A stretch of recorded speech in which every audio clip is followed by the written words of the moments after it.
Good morning. Welcome to Padmavati Degree College online classes. నా పేరు M Ramu. Subject political science.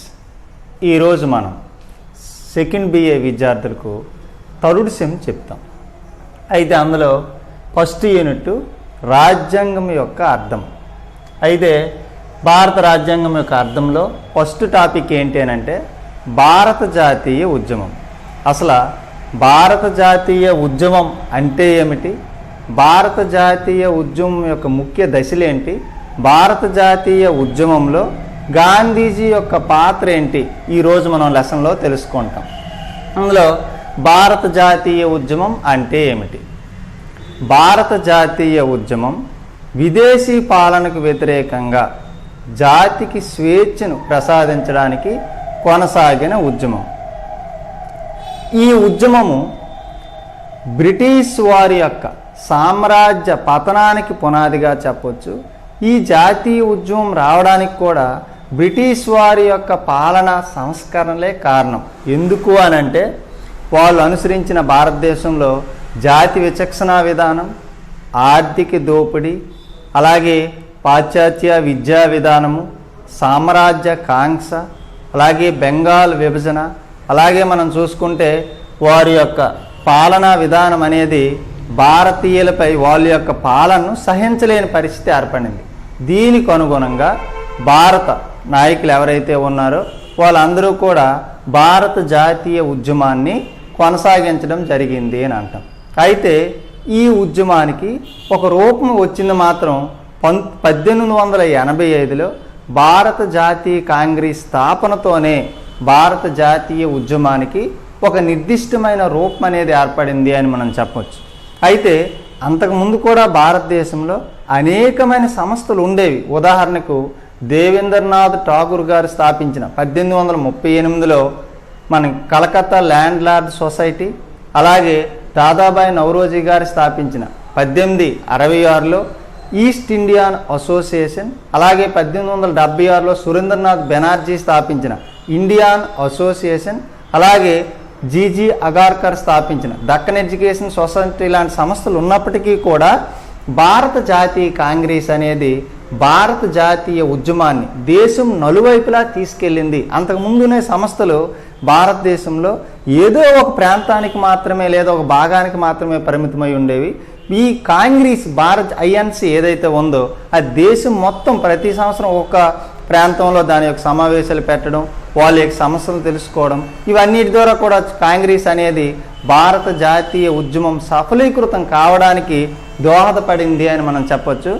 అయితే భారత జాతీయ కాంగ్రెస్ని మనకి 1885లో అప్పటి గవర్నర్ లార్డ్ డప్రిన్ సలహా మేరకు ఏవో హ్యూమ్ ఏర్పాటు చేయడం అనేది జరిగింది అంటాం. భారత జాతీయ కాంగ్రెస్ తొలి సమావేశంలో మనం చూసుకుంటే తొలి సమావేశము బొంబాయిలో గోకుల్ దాస్ తేజ్పాల్ సంస్కృతి కళాశాలలో 1885 డిసెంబర్ 28 నుండి 31 వరకు ఆ సమావేశాలు కొనసాగడం అనేది జరిగింది. ఆ సమావేశాలకు 72 మంది ప్రతినిధులు హాజరయ్యారు అంటాం. అయితే ఈ భారత జాతీయ కాంగ్రెస్ స్థాపనతో భారత జాతీయ ఉద్యమాన్ని 3 దశలుగా మనం చెప్పొచ్చు అంటాం. అందులో ఒకటి మనం తీసుకుంటే మితవాద యుగము అంటాం, 2 అతివాద యుగము అంటాం, ఆ తర్వాత 3 గాంధీవాద యుగము అని కూడా మనం చెప్తాం మనం చూసుకున్నట్లయితే. అయితే అతివాద యుగం భారతదేశంలో 1885 నుంచి 1905 వరకు భారత జాతీయ ఉద్యమం అతివాదుల చేతుల్లో నడపబడింది అని మనం చెప్పొచ్చు. అయితే అతివాదుల్లో ముఖ్యులు ఎవరు అంటే దాదాబాయి నౌరోజీ, గోపాలకృష్ణ గోఖలే, ఎంజి రనాడే, అలాగే మనం చూసుకున్నట్లయితే మదన్ మోహన్ మాలవ్య, అలాగే సురేంద్రనాథ్ బెనర్జీ, వీళ్ళందరినీ కూడా మనం మితవాదులుగా మనం చెప్తాం. అయితే మితవాదులు ఎప్పుడూ కూడా వాళ్ళ యొక్క కాలంలో మనం చూసినట్లయితే మితవాదులు ఎప్పుడూ స్వాతంత్రం గురించి కోరలేదు. భారతదేశం అభివృద్ధి చెందాలంటే బ్రిటిష్ వారి యొక్క పాలన ఇక్కడ ఉండాలి అని నమ్మేవారు. వాళ్ళు పాలన ద్వారా భారతదేశం అభివృద్ధి చెందుతుంది అని ఎక్కువగా వీళ్ళు విశ్వసించడం జరిగింది అని మనం చెప్పవచ్చు. అయితే అయితే భారతదేశ ప్రజల క్షేమాన్ని దృష్టిలో పెట్టుకొని కొన్ని రాజకీయ ప్రయోజనాలు, అలాగే కొన్ని సాంఘిక ఆర్థిక రాజకీయ ఆ మినహాయింపులు వాళ్ళు కోరడం అనేది జరిగింది అంటాం. వాళ్ళు ఏం కోరేవారు? స్వయం ప్రతిపత్తిని సాధించాలి, ఆధునిక పరిశ్రమలను ఏర్పాటు చేయాలి, అలాగే మనం చూసుకున్నట్లయితే పాశ్చాత్య విద్యను కొనసాగించాలి, సివిల్ సర్వీసెస్లో భారతీయులకు తగిన ప్రాధాన్యత ఇవ్వాలి, అలాగే రాజ్యాంగ సంస్కరణలు ఏవైనా ఉంటూ ప్రవేశపెట్టాలని చెప్పి మితవాదులు వారి విధానాలను శాంతియుత మార్గాల ద్వారా నిరసన తెలియచేసేవారు అని మనం చెప్పొచ్చు. అందుకే వారి యొక్క విధానాలను పీ క్యూబ్ విధానాలు అంటారు. అంటే దాని అర్థం ఏంటంటే పి అంటే ప్రేయర్స్ అని, పి అంటే పిటిషన్స్ అని, అలాగే పి అంటే ప్రొటెస్ట్ అని చెప్తారు. అంటే ప్రార్థన, విజ్ఞాపన, నిరసన కార్యక్రమాల ద్వారా వాళ్ళు బ్రిటిష్ వారిపై ఒత్తిడి తెచ్చేవారు అనే విషయం మనకి ఇక్కడ అర్థమవుతుంది అంటాం. అయితే వాళ్ళ టైంలో కూడా భారత జాతీయోద్యమం ఒక ఉన్నతమైన స్థాయిలోకి వెళ్ళడమే కాక 1892లో ఇండియన్ కౌన్సిల్ చట్టం చేయడానికి దోహదపడింది అని మనం చెప్పొచ్చు. అయితే మితవాదుల గురించి కూడా మనం తెలుసుకుందాం. మితవాదులు కొందరిలో చూసుకున్నట్లయితే మితవాదుల్లో దాదాబాయి నౌరోజీ గురించి మనం చూసినట్లయితే దాదాబాయి నౌరోజీని grand old man of India అని పిలుస్తారు. ఇతను భారత జాతీయ కాంగ్రెస్కు మొదటిసారిగా అంటే 1886, 1893, 1906లో మనం చూస్తే 3 సార్లు భారత జాతీయ కాంగ్రెస్కి అధ్యక్షుడిగా పనిచేశాడు అని మనం చెప్పొచ్చు. అలాగే అతన్ని మనం చూస్తే భారతదేశ కురువృద్ధుడు, the grand old man of India అని ఆయన పిలుస్తారు. అలాగే the first economist of India అని కూడా ఆయన పిలుస్తారు. అలాగే ఆయన 1901లో poverty and un British rule in India అనే పుస్తకాన్ని కూడా ఆయన రాయడం జరిగింది. జ్ఞాన ప్రకాశ మండలి అనే సంస్థను కూడా స్థాపించాడు. ఆయన పార్సీ మతస్థుడు కాబట్టి మహారాష్ట్రలో పార్సీ మతస్థుల కోసం పార్సీ రీఫార్మర్స్ అసోసియేషన్ ఒక సంస్థను కూడా ఆయన స్థాపించడం అనేది జరిగింది అంటాం. అలాగే మనం చూసుకుంటే భారతీయుడు అయినప్పటికీ కూడా బ్రిటిష్ పార్లమెంట్కి ఎన్నికైన ఫస్ట్ భారతీయుడు అంటాం. ఫస్ట్ ఇండియన్ బ్రిటిష్ పార్లమెంటేరియన్ అని మనం పిలుస్తాం. కాంగ్రెస్ అనే పదంలో సి ఆ కాంగ్రెస్ని ఆయన సూచించాడని కూడా మనం చెప్పాలి. అంటే ఇక్కడ ఐఎన్సి అని ఇప్పుడు మనం అంటాం, కానీ అది స్టార్ట్ చేసేటప్పుడు ఐఎన్యు అని ఉండేది. ఆ సి అనే పదాన్ని అంటే కాంగ్రెస్ అనే పదాన్ని ఆయన సూచించాడు. మళ్ళీ భారతదేశ సంపద బ్రిటన్కి తరలిపోతుంది అని మొట్టమొదటిగా చెప్పిన వ్యక్తి దాదాబాయి నౌరోజీ అని మనం చెప్తాం. ఇంకా మితవాదుల్లో రెండేవారు ఎవరంటే గోపాలకృష్ణ గోఖలే. అయితే గోపాలకృష్ణ గోఖలే 1905లో సర్వెంట్ ఆఫ్ ఇండియన్ సొసైటీ అనే సంస్థను బొంబాయిలో స్థాపించాడు. అలాగే the principles of political science అనే గ్రంథాన్ని కూడా రాశాడు. 1905లో కాంగ్రెస్కి అధ్యక్షుడిగా గోపాలకృష్ణ గోఖలే గారు పనిచేశారంటాం. భారతదేశంలోనే మొట్టమొదటిసారిగా నిర్బంధ ప్రాథమిక విద్యను ఆయన డిమాండ్ చేశారు గోపాలకృష్ణ గోఖలే. అలాగే ఆ బెంగాల్ విభజనకు తట్టుకోలేక లార్డ్ కర్జన్ను మొఘల్ చక్రవర్తితోనూ రష్యాలో జార్జ్ చక్రవర్తులతోనూ ఆయన పోల్చడం అనేది జరిగింది అంటాం. తరువాత మితవాదుల్లో మనం చూసుకుంటే సురేంద్రనాథ్ బెనర్జీ. ఇతను సివిల్ సర్వీసెస్కు ఎంపికై కూడా ఆ ఉద్యోగం నుంచి తొలగించబడ్డాడు. 1876లో ఇండియన్ అసోసియేషన్ అనే సంస్థను స్థాపించి ఆ సంస్థ ద్వారా అనేకమైన కార్యక్రమాలు చేపట్టడం అనేది జరిగింది అని అంటాం. తర్వాత మనం చూసుకుంటే మితవాదుల్లో ఎంజి రనాడే. ఇతన్ని పశ్చిమ భారత సాంస్కృతిక పునరుజ్జీవన పితామహుడు అని కూడా పిలుస్తారు. బొంబాయి హైకోర్టుకు న్యాయమూర్తిగా పనిచేశారు ఎంజి రనాడే. ఎంజి రనాడే అంటే మహాదేవ్ గోవింద్ రానాడే అని పూర్తి పేరు. అలాగే ప్రార్థనా సమాజంలో సభ్యుడిగా కూడా అతను ఉండేవాడనే విషయం మనకి ఇక్కడ అర్థమవుతుంది అంటాం. ఆ తర్వాత రెండో దశ ఏది అంటే అతివాద యుగము అంటాం. భారత జాతీయ ఉద్యమం 1905 నుంచి 1920 వరకు అతివాదుల చేతిలో నడిచింది అని అంటాం. ఈ మధ్య ఉన్న కాలాన్ని అతివాద యుగం అని కూడా మనం చెప్తాం. ఇక్కడ భారతదేశంలో అతివాదులు పెరగడానికి కారణం ఏంటంటే కాంగ్రెస్ డిమాండ్ల పట్ల బ్రిటిష్ ప్రభుత్వం నిర్లక్ష్య వైఖరి. అలాగే 1897లో మనకి కరువు కాటకాలు వచ్చినాయి. అలాగే బొంబాయిలో ప్లేగ్ వ్యాధి కూడా సంభవించింది. అలాగే మనం చూసుకున్నట్లయితే బెంగాల్ విభజన, ఇవన్నిటినీ తట్టుకోలేని కాంగ్రెస్లో కొంతమంది నాయకులు అతివాదులుగా మారడం అనేది జరిగింది అంటాం. అయితే అతివాదుల ముఖ్యులు మనం చెప్పుకున్నట్లయితే లాలా లజపత్ రాయ్, బాలగంగాధర్ తిలక్, అలాగే మనకి బిపిన్ చంద్రపాల్, అరవింద్ ఘోష్, అన్బిసెంట్ లాంటి వారిని మనం అతివాదులుగా చెప్పొచ్చు. అయితే లాల్ బాల్ పాల్ని విప్లవత్రయంగా పిలుస్తారని చెప్తాం. అంటే వీళ్ళ ఉద్దేశం ఏంటంటే అతివాదుల ఉద్దేశం శాంతియుత మార్గాల ద్వారా మనం స్వాతంత్రాన్ని సంపాదించలేము, విప్లవ మార్గంలోనే మనం సంపాదించగలము అని చెప్పి కాంగ్రెస్ అంటే మితవాదుల నుండి బయటికి వచ్చి వీళ్ళు అతివాదులుగా మారడం అనేది జరిగింది అంటాం. అయితే అతివాదుల కాలంలో అనేకమైన సంఘటనలు జరిగాయి. ఆ సంఘటనలు ఒకసారి మనం చూద్దాం. అందులో బెంగాల్ విభజన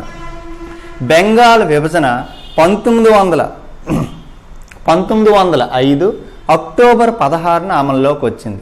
దీన్ని అమలు చేసిన గవర్నర్ జనరల్ ఎవరు అంటే లార్డ్ కర్జన్ అని మనం చెప్తాం. అయితే ఆ కర్జన్ ఏం చేశాడు, బెంగాల్ని రెండుగా అంటే ఒక ప్రాంతాన్ని ముస్లిం భాగంగా ఒక ప్రాంతాన్ని హిందూ భాగంగా విభజించాలని చెప్పి, అంటే పాలన అక్కడ భారం అనేది పెరుగుతుంది కాబట్టి విభజించినట్లయితే పాలన సౌలభ్యం కొరకే విభజిస్తున్నామని చెప్పడం జరిగింది. అయితే దానిలో ఉన్న కుట్రను గమనించిన భారతీయులు బెంగాల్ విభజన కోసం అనేకమైన ఉద్యమాలు చేయడం జరిగింది. ఆ బెంగాల్ విభజనకు వచ్చిన ఉద్యమాన్ని మనం వందే మాతర ఉద్యమం అని కూడా పిలుస్తాం. బెంగాల్ విభజనకు సందర్భంగా వచ్చిన ఉద్యమాన్నే వందే మాతరం ఉద్యమం అంటాం. ఆ వందే మాతరం ఉద్యమంలో మనం చూసుకుంటే బ్రిటిష్ వారు ఎదుట భారతీయులందరూ కూడా వందే మాతరం నినాదంతో వారి యొక్క వస్తువులను బహిష్కరించడం, వస్తువులను ధ్వంసం చేయడం. అలాగే మనం చూసుకున్నట్లయితే ఆ రోజు రవీంద్రనాథ్ ఠాగూర్ సూచన మేరకు గంగా నదిలో స్నానం చేసి ఆ ఐక్యతగా చిహ్నం కోసం వాళ్ళు రాఖీలు కట్టుకోవడం. అలాగే మనం చూసినట్లయితే బెంగాల్ విభజన రోజున బ్లాక్ డేగా ఆ చీకటి రోజుగా వాళ్ళు ప్రకటించడం. అలాగే అనేకమైన సంస్థానాలు ఆ రోజు రావడం అనేది జరిగింది అంటాం. అయితే భారతదేశం అంటే భారతీయుల్లో ఉన్న ఆవేశాన్ని అర్థం చేసుకున్న బ్రిటిష్ ప్రభుత్వం 1911లో ఇంగ్లాండ్ రాజు 5వ జార్జు రాణి భారతదేశాన్ని సందర్శించడంతో అప్పటి గవర్నర్ జనరల్ అయిన లార్డ్ హార్డింజ్ ఆయన్ని ఢిల్లీలో దర్బార్ ఏర్పాటు చేయడం జరిగింది. ఆ దర్బార్లో ఆ 5వ జార్జ్ ప్రకటన ఏంటి అంటే 2 ప్రకటనలు చేస్తాడు. ఆ ప్రకటనల ప్రకారం బెంగాల్ విభజన రద్దు అవుతుంది. అదే సమయంలో 1911 నుండి కలకత్తా నుండి రాజధాని ఢిల్లీకి మారడం జరుగుతుంది అని ప్రకటించాడు. ఆ ప్రకటనతో బెంగాల్ విభజన అనేది రద్దు అయింది అని కూడా మనం చెప్పొచ్చు. అలాగే ఆ తర్వాత జరిగిన సంఘటన ముస్లిం లీగ్ ఏర్పాటు చేయడం. 1906లో చూసుకున్నట్లయితే ముస్లిం లీగ్ అనే సంస్థను ఢాకాలో ఏర్పాటు సలీముల్లా నాయకత్వంలో ముస్లిం లీగ్ ప్రస్తుత బంగ్లాదేశ్ ఢాకాలో ఏర్పాటు చేయడం అనేది జరిగింది అని కూడా మనం చెప్పొచ్చు. దీనికి మొదటి అధ్యక్షుడిగా ఆగా ఖాన్ పనిచేయడం అనేది జరిగింది అంటాం. తర్వాత మనం చూసుకుంటే సంఘటన సూరత్ సమావేశం 1907లో భారత జాతీయ కాంగ్రెస్ సూరత్లో సమావేశమైంది. దీనికి అధ్యక్షుడు రాస్ బిహారీ బోస్. ఈ సమయంలో అతివాదులు మితవాదులు అనే 2 భాగాలుగా కాంగ్రెస్ నాయకులు అనేవారు వీడిపోవడం జరిగింది అంటాం. తర్వాత మనం చూసుకుంటే మింటే మార్లే సంస్కరణలు 1909 ప్రభుత్వ చట్టం ప్రకారము మింటే మార్లే అనే సంస్కరణ చేయడం జరిగింది. అయితే దానికి మింటే మార్లే సంస్కరణ యొక్క ఉద్దేశం ఏంటి అంటే ముస్లింలకు ప్రత్యేక నియోజకవర్గాలు కేటాయించడం. దీంతో భారత జాతీయ కాంగ్రెస్ నాయకులు ఎవరూ కూడా దానిని ఒప్పుకోకపోవడంతో భారతదేశంలో అనేక చోట్ల అంటే మతపరమైన కల్లోలాలు అనేవి ఇక్కడ ఏర్పడడం జరిగింది అంట 1909లో. ఆ తర్వాత లక్నో ఒడంబడిక.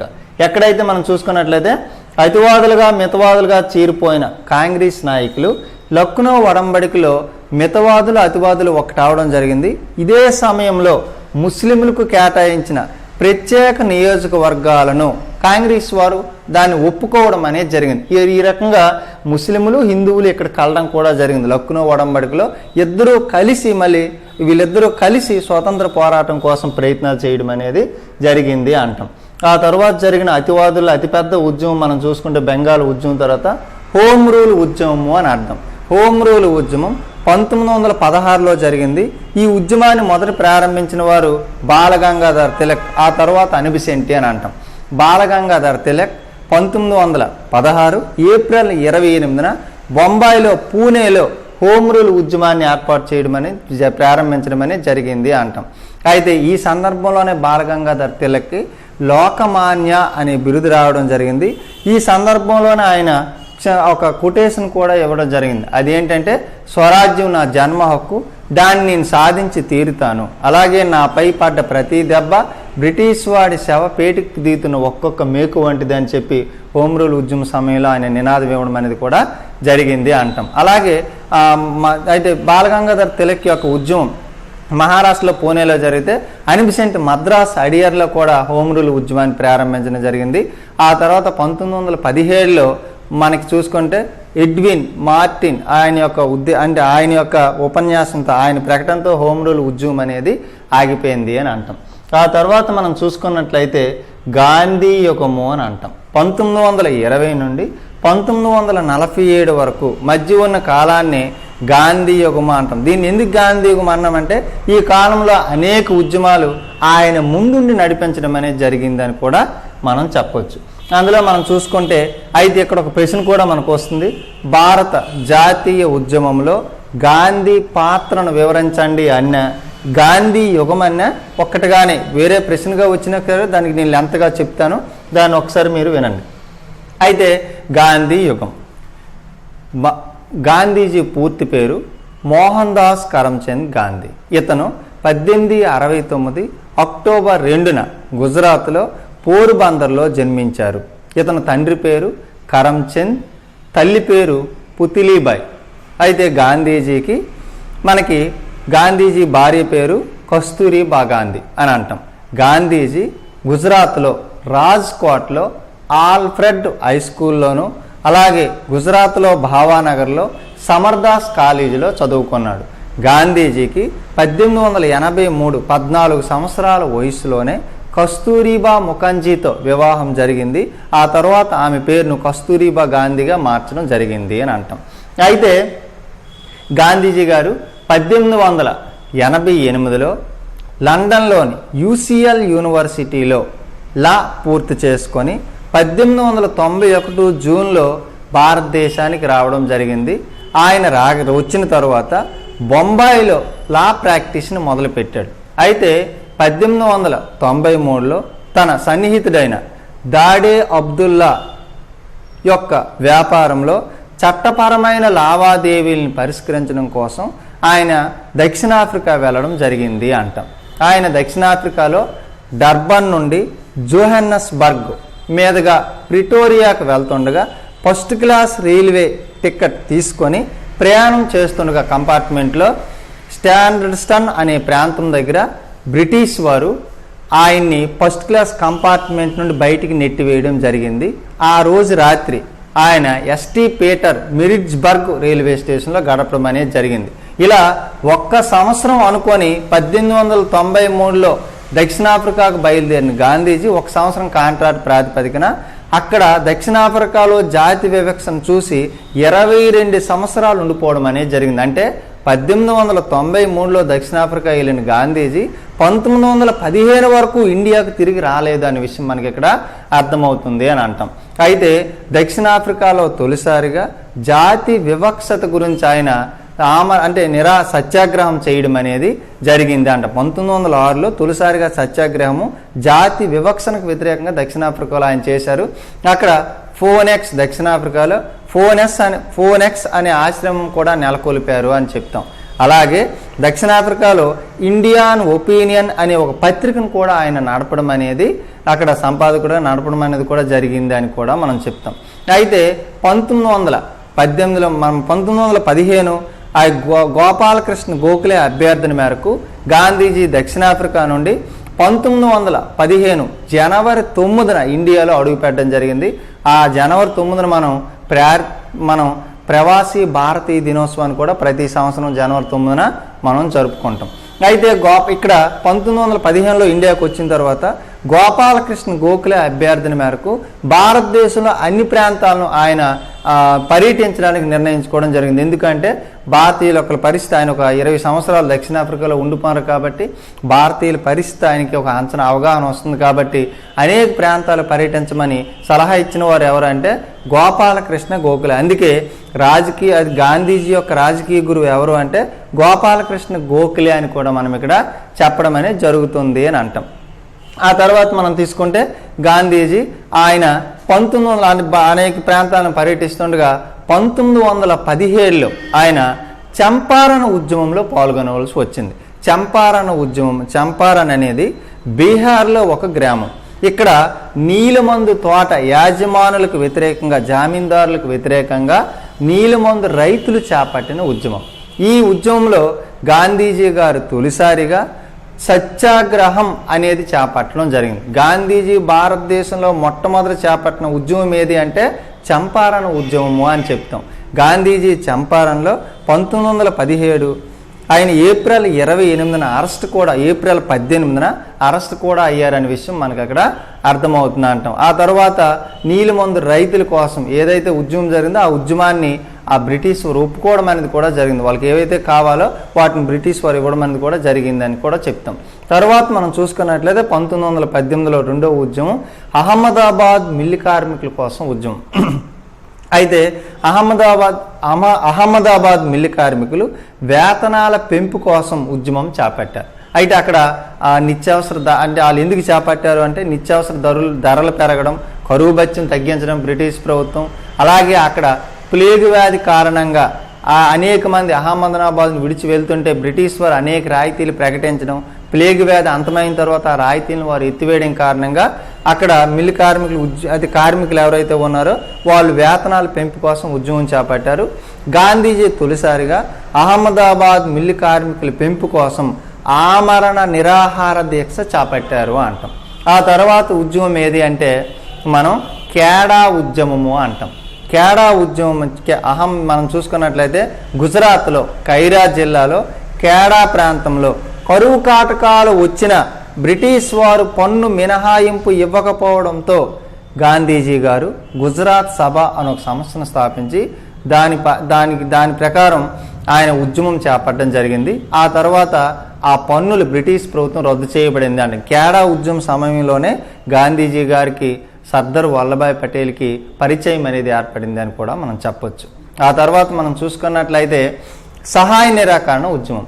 భారతదేశంలో సహాయ నిరాకరణ ఉద్యమం జరగడానికి 4 సంఘటనల కారణమని మనం చెప్పొచ్చు. అందులో ఒకటి రౌలత్ చట్టము, 2 మనం చూసుకుంటే జలియాన్ వాలాబాగ్ మరణకాండ, 3 మనం తీసుకుంటే మాంటేంగ్ చేమ్స్ఫర్డ్ సంస్కరణలు, 4 మనం తీసుకుంటే ఖిలాఫత్ ఉద్యమము అంటాం. అసలు రౌలత్ చట్టం అంటే ఏంటి ఒకసారి మనం చూద్దాం. సహాయ నిరాకరణ ఉద్యమం జరగడానికి ఈ 4 కూడా కారణంగా మనం చెప్పవచ్చు. ఒకటి రౌలత్ చట్టం. రౌలత్ చట్టం అంటే మొదటి ప్రపంచ యుద్ధం జరిగిన సందర్భంలో ఏవైతే అత్యవసర చట్టాలు ఉన్నాయో ఆ చట్టాలను బ్రిటిష్ వారు తెలివిగా భారతదేశంలో కూడా ప్రయోగించడానికి చూశారు. అయితే వాళ్ళ ఉద్దేశం ఏంటంటే భారతదేశంలో జాతీయ ఉద్యమాన్ని అణిచివేయడం కోసం ఆ చట్టాలను ఉపయోగించారు. ఆ చట్టం అయితే దీని ప్రకారం ఎవరైనా అనుమానితులు కల్పించినట్లయితే వారికి 2 సంవత్సరాలు ఎటువంటి విచారణ లేకుండా నిర్బంధించవచ్చు. దీనినే గాంధీజీ గారు నల్ల చట్టాలు అన్నారు.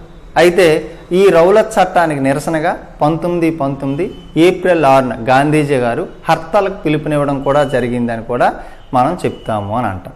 రెండో సంఘటన ఏది అంటే జలియాన్ వాలాబాగ్ దురాంతము అంటాం. జలియాన్ వాలాబాగ్ అనేది అమృత్సర్లో ఒక ప్రాంతం, ఒక పార్క్ అని కూడా చెప్తారు. అయితే ఈ జలియాన్ వాలాబాగ్ ఇక్కడ 2 కాంగ్రెస్ నాయకులు, అయితే ఎవరైతే కాంగ్రెస్ నాయకులు డాక్టర్ సత్యపాల్, సైఫుద్దీన్ కిచ్లు అనే కాంగ్రెస్ నాయకులు ఏం చేస్తారు అని అంటే ఆ కాంగ్రెస్ నాయకులను బ్రిటిష్ వారు రౌలత్ చట్టం కింద అరెస్ట్ చేస్తారు. ఈ అరెస్ట్ చేసిన వారు ఎక్కడికి తీసుకెళ్లారో ఏం చేశారో ఎవరికీ తెలియదు.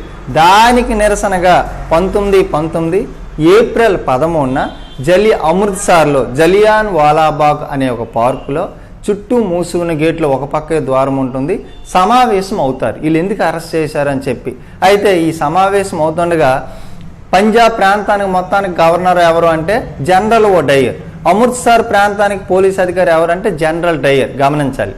అయితే జనరల్ డయ్యర్ ఆదేశం మేరకు జనరల్ డయ్యర్ ఆ ప్రసంగంలో లాలా హన్సరాజ్ అనే వ్యక్తి ప్రసంగిస్తుండగా కాల్పులు జరగడం అనేది జరిగింది అంటాం. అయితే బ్రిటిష్ వారి లెక్కల ప్రకారం 379 మంది చనిపోయారని, అలాగే భారతీయుల లెక్కల ప్రకారం సుమారు 1200 మంది చనిపోయారని లెక్కలు కట్టడం అనేది జరిగింది అంటాం.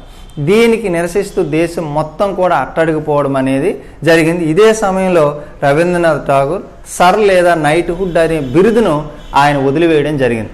ఏ సందర్భంగా రవీంద్రనాథ్ ఠాగూర్ గారు సర్లేదని నైట్హుడ్ అనే బిరుదును వదిలివేశారు అంటే జలియాన్ వాలాబాగ్ దురంతానికి వ్యతిరేకంగా విడిచిపెట్టారు అని కూడా మనం చెప్తాం. అయితే జనరల్ డయ్యర్పై ఆ తర్వాత హంటర్ కమిషన్ నియమించడం అనేది కూడా జరిగింది. ఆ కమిషన్ అతన్ని నిర్దోషిగా ప్రకటించడం కూడా జరిగింది అని అంటాం. ఆ తర్వాత మాంటేంగ్ చేమ్స్ఫర్డ్ సంస్కరణలు. అయితే ఇక్కడ బ్రిటిష్ రాజప్రతినిధి మాంటేంగ్, అప్పుడు గవర్నర్ జనరల్ చేమ్స్ఫర్డ్ కలిపి మాంటేంగ్ చేమ్స్ఫర్డ్ సంస్కరణలు అంటాం. 1919 మాంటేంగ్ చేమ్స్ఫర్డ్ సంస్కరణలు అంటాం. ఈ సంస్కరణ ప్రకారం భారతదేశంలో కేంద్ర రాష్ట్ర ప్రభుత్వాల మధ్య అధికారాలు అనేది విభజించడం కూడా జరిగిందని మనం చెప్తాం. అలాగే భారత్ హై కమిషనర్ పదవిని ఏర్పాటు చేయడం జరిగింది అంటాం. అలాగే కేంద్ర రాష్ట్రాల మధ్య ఇక్కడ మనం చూసుకున్నట్లయితే కొన్ని కేంద్ర రాష్ట్రాల మధ్య అధికారాలు కూడా విభజించడం అనేది జరిగింది అంటాం. ఇది కూడా ఒక రకమైన కారణంగా ఇందులో అనేకమైన లోటుపాట్లు ఉన్నాయి. ఆ చట్టంలో లోటుపాట్లను బ్రిటిష్ వారు సరిదిద్దిన కారణంగా ఇది కూడా ఒక సంఘటనగా కావచ్చు. అలాగే మనం తీసుకుంటే ఖిలాఫత్ ఉద్యమం అంటాం. అయితే 1919 ఖిలాఫత్ ఉద్యమం.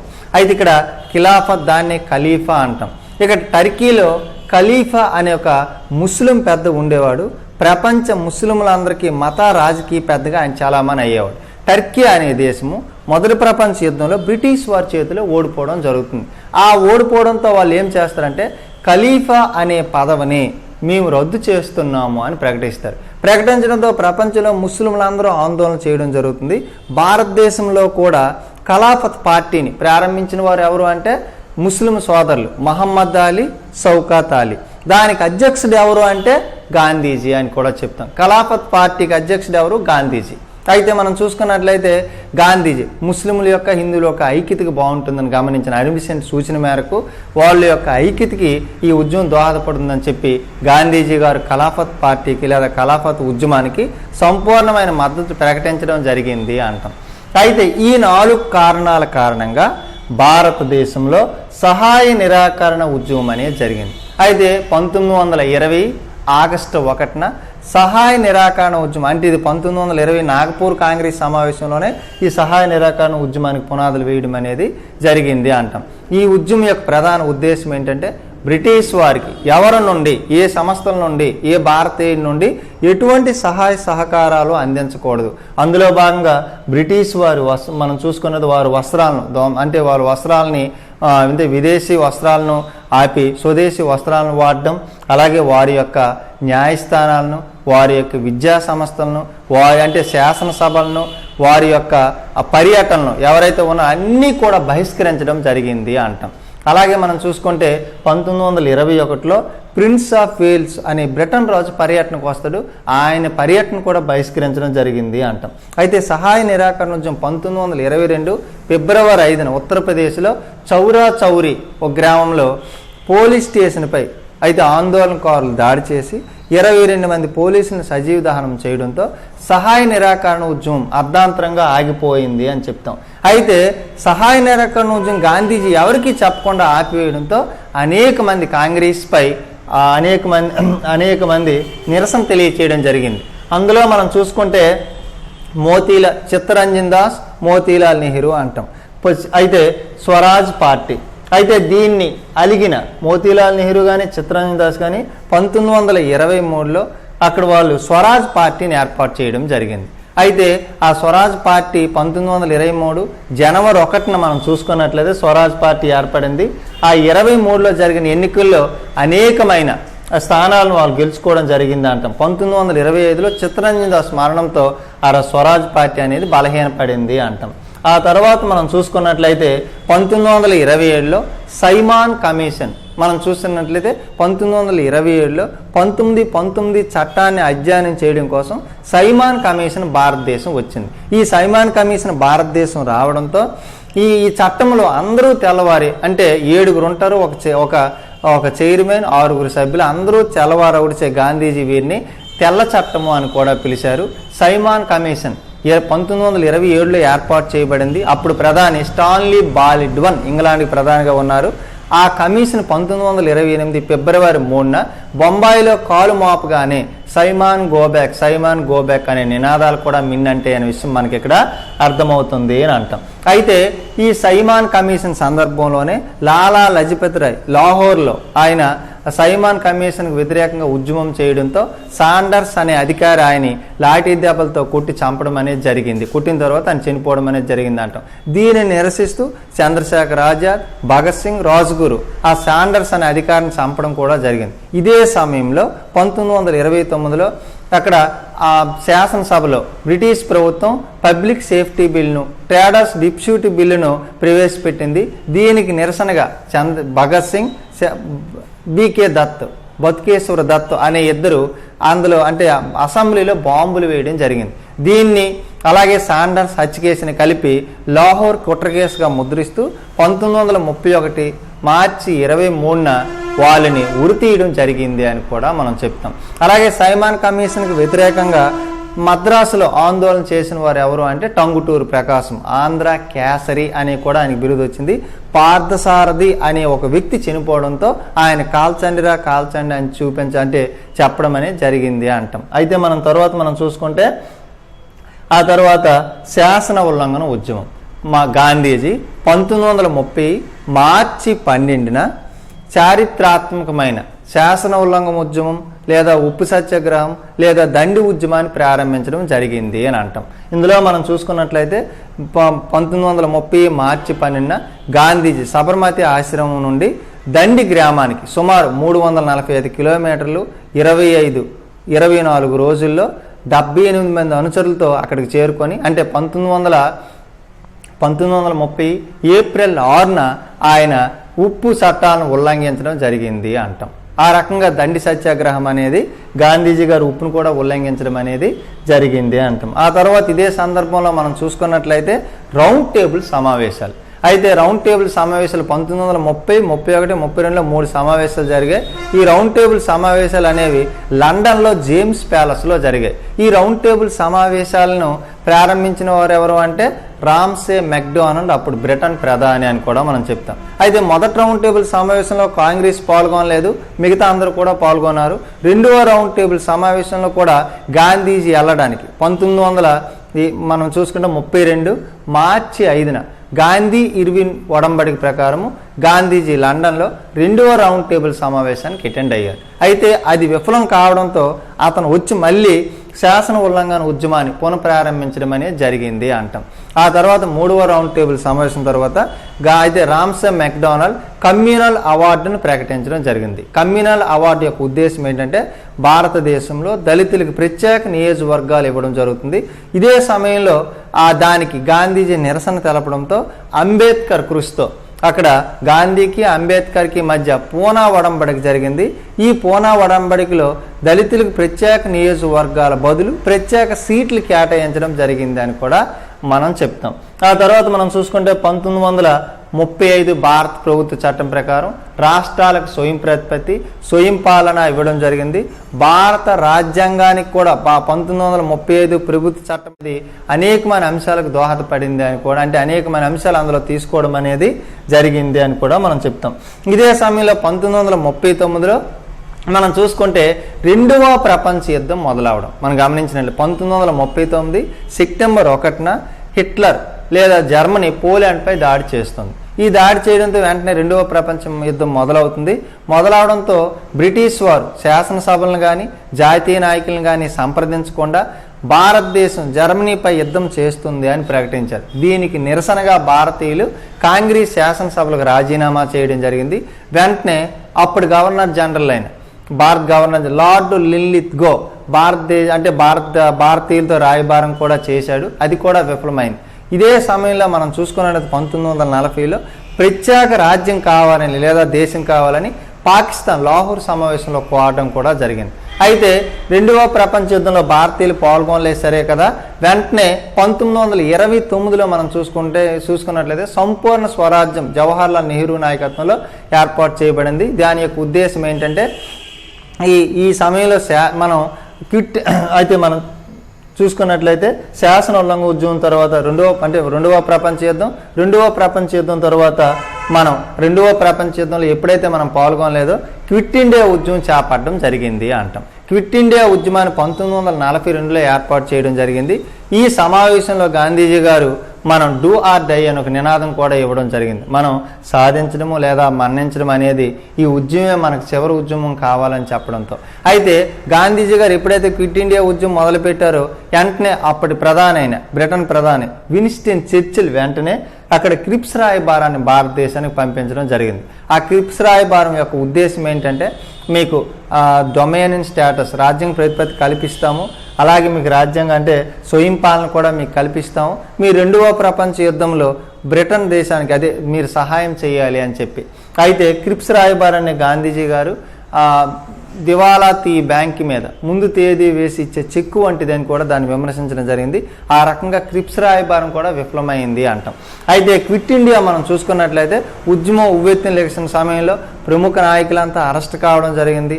దాన్ని ఆగస్టు విప్లవం అని కూడా మనం పిలుస్తారు.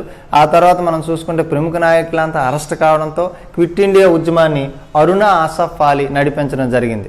అందుకే ఆమెని క్విట్ ఇండియా ఉద్యమ నాయకి అని కూడా అరుణా ఆసఫ్ అలీని పిలవడం అనేది జరుగుతుంది అంటాం. దీన్నే నాయకులు లేని ఉద్యమం అని కూడా పిలుస్తారు. ఆ తర్వాత గాంధీ గారు 1943లో అయితే 3 వారాలు నిరాహార దీక్ష చేసినా ఆయన్ని వదలలేదు. 1944లో కస్తూరిబా గాంధీ మరణించడం కూడా జరిగింది.